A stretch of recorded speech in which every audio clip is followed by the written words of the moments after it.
Assalamualaikum warahmatullahi wabarakatuh. Hai, nama saya Ayu Awalia, nomor induk mahasiswa 2388201033, Prodi Pendidikan Bahasa dan Sastra Indonesia, semester 4A, dosen pengampu PAUNES MPD, Universitas Darul Ma'arif Indramayu 2024-2025. Sekarang kita akan membahas konsep dasar media komunikasi. Ada 3 poin penting. Yang pertama, hakikat komunikasi. Yang kedua, model komunikasi. Yang ketiga, fungsi media komunikasi. Mari kita bahas satu persatu lebih rinci. Hakikat komunikasi. Hakikat komunikasi adalah proses penyampaian dan penerimaan pesan antara dua pihak atau lebih dengan tujuan untuk mencapai pemahaman bersama. Komunikasi dapat berlangsung secara verbal, lisan atau tulisan, maupun nonverbal, gestur, ekspresi wajah, bahasa tubuh. Secara umum, komunikasi memiliki beberapa ciri utama. 1. Adanya pengirim dan penerima. Komunikasi selalu melibatkan minimal dua pihak, pengirim, komunikator yang menyampaikan pesan, dan penerima, komunikan, yang menerima serta memahami pesan tersebut. 2. Pesan yang disampaikan. Pesan bisa berupa informasi, gagasan, perasaan, atau instruksi yang dikodekan dalam bentuk verbal, lisan atau tulisan, atau nonverbal, gestur, ekspresi wajah, bahasa tubuh. 3. Saluran atau media komunikasi. Memerlukan media atau saluran untuk menyampaikan pesan, seperti suara, percakapan langsung, tulisan, surat, atau email, dan teknologi digital, sosial media, dan telepon. 4. Adanya umpan balik. Penerima pesan memberikan tanggapan atau feedback yang menunjukkan apakah pesan diterima dengan baik atau perlu diperjelas. 5. Tujuan tertentu. Komunikasi dilakukan dengan maksud tertentu, seperti memberi informasi, menghibur, membujuk, atau membangun hubungan sosial. 6. Dipengaruhi oleh konteks. Efektivitas komunikasi bergabung pada faktor situasional seperti budaya, lingkungan, waktu, dan hubungan antara pengirim serta penerima pesan. Materi selanjutnya ada model komunikasi.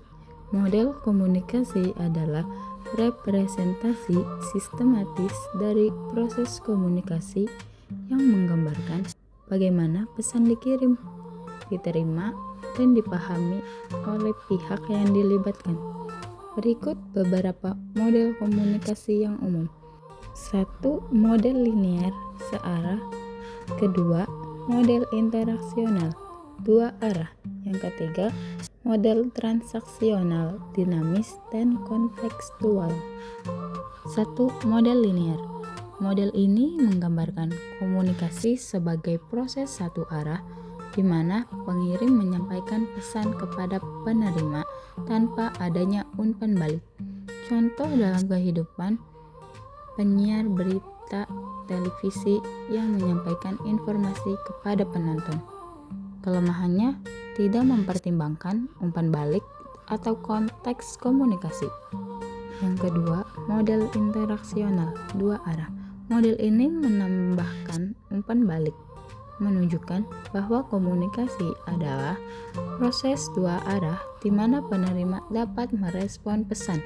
Contoh dalam kehidupan: percakapan telepon antara dua orang.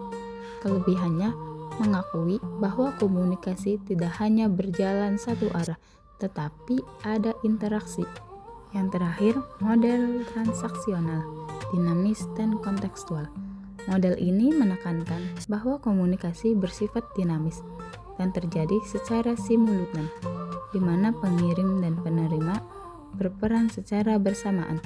Contoh dalam kehidupan, diskusi dalam rapat, di mana peserta berbicara dan merespon secara aktif.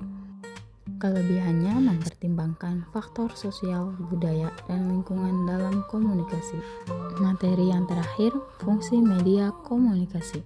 Media komunikasi berfungsi sebagai alat untuk menyampaikan informasi, ide, dan pesan dari suatu pihak ke pihak lain. Berikut adalah beberapa fungsi utama media komunikasi. 1. Menyampaikan informasi. Media komunikasi membantu dalam menyebarkan berita, ilmu pengetahuan, dan berbagai informasi lainnya kepada masyarakat. Yang kedua, mendidik dan mengedukasi.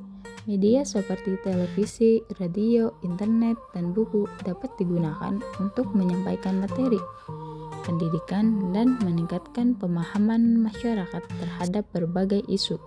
Yang ketiga, mempengaruhi opini publik. Media komunikasi dapat berbentuk opini masyarakat terhadap suatu isu, baik dalam politik, ekonomi, sosial, maupun budaya. Yang keempat, hiburan. Banyak media komunikasi yang berfungsi sebagai sarana hiburan, seperti film, musik, acara televisi, dan media sosial. Yang kelima, interaksi dan sosialisasi.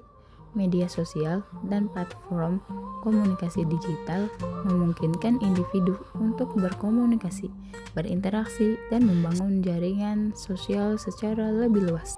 Yang keenam, promosi dan pemasaran. Media komunikasi digunakan oleh perusahaan dan individu untuk memasarkan produk, jasa, atau ide kepada khalayak luas. 7. Pengawasan dan kontrol sosial. Media juga berperan dalam mengawasi kebijakan pemerintah dan perilaku masyarakat, serta mengungkapkan berbagai isu yang perlu diperhatikan. Jadi, setiap bentuk media komunikasi memiliki keunggulan dan keterbatasan masing-masing, tergantung pada tujuan penggunaannya. Jadi, kesimpulan hakikat komunikasi adalah proses penyampaian pesan antara individu atau kelompok untuk menciptakan pemahaman bersama. Model komunikasi menggambarkan bagaimana pesan dikodekan, disalurkan, diterima, dan diinterpretasikan dalam berbagai konteks. Fungsi media komunikasi adalah sebagai alat untuk menyebarkan informasi, bentuk opini, memberikan hiburan, serta mendukung interaksi sosial dan pemasaran. Secara keseluruhan, komunikasi melalui media berperan penting dalam membangun koneksi, menyebarkan ide, dan mempengaruhi dinamika sosial dalam masyarakat. Oke, segitu dulu videonya. Semoga bermanfaat. Sampai ketemu di video selanjutnya. Bye-bye.